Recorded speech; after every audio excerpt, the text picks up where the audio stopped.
Hello, friends and family. I received manna yesterday from the Lord.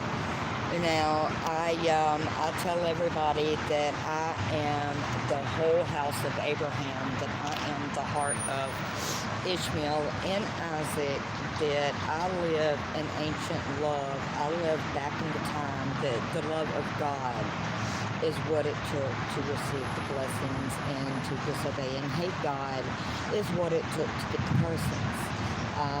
Now, I was led to cover my head. Okay, as y'all know, I have always covered my head. God has called it His covering. I have put Him over the top of me instead of this world.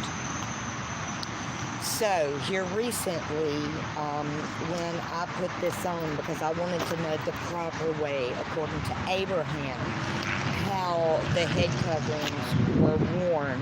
Okay, y'all see the little halfway. Okay, before the circumcision, women did not cover their hair. It was not a thing of the earth. When the men was circumcised, their head was uncovered and the women's head was covered. So the men knew who was of Abraham and who was not of Abraham by the circumcision in the tent and the covenant of Abraham. Okay, and the women of Abraham was known by their head covering. That is why y'all see Jewish women cover their head. Y'all see Muslim women cover their head. That is the covering of Isaac and Ishmael. Okay, now Muhammad went full face, and I asked the Lord about this, and he said that because the lust is on the women and not the men, Abraham knew and not Abraham, but Muhammad knew to the extent that he even covered the mouth up, okay, because the lips was luscious. I'm just gonna be honest, for the sucking. Okay, so the women's head was covered and the men's head was uncovered, like their private part. That was the circumcision. So that is where the covering comes in of the women. The women was circumcised. The men was uncovered. The women covered their head. So what was taken away from man was put on the woman, which is like absolutely crazy, but it is hidden manna that the Lord has given me. So this is mine of Abraham. I come the whole tent of Abraham. I cover myself because the Lord instructs me to.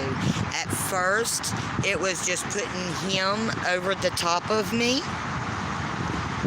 and living this world by Him and Him alone. Alright. So, Mother Mary, and this thing ain't even near tight enough for me to be playing around with it on the video, but oh well, I'm learning, and hopefully y'all will learn too, and we will all get it right together.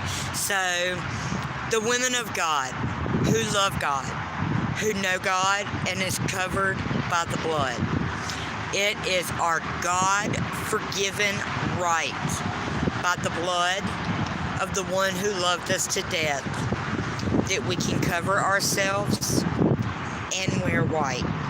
Okay,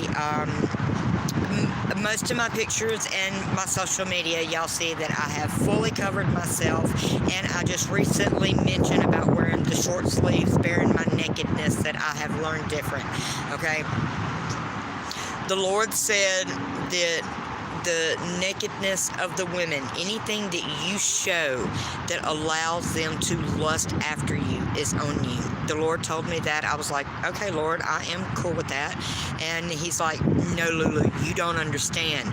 You've only seen 3 of them today, but how many of them that I see that you will be held accountable for? And I realized that I hadn't the slightest clue what I had just vaguely and vainly agreed with God about. Okay, well, judge me for it, whatever, you know. And He's like, no, let me help you understand. So A lot of people, when I go into the church, they automatically think that I'm a Muslim because I come in with my head covered, but I do not. If y'all look at any of the videos in the teachings of Christ, y'all will find that he covered his head whenever he spoke the word of God. And because we are not to believe any man or woman when it comes to the word of God, but God alone, I am reverent to God. So when I go into the house where the altar is maintained by a man who studies and preaches his interpretation, because we're not supposed to believe that man, okay, it is my reverence that I put God over my head.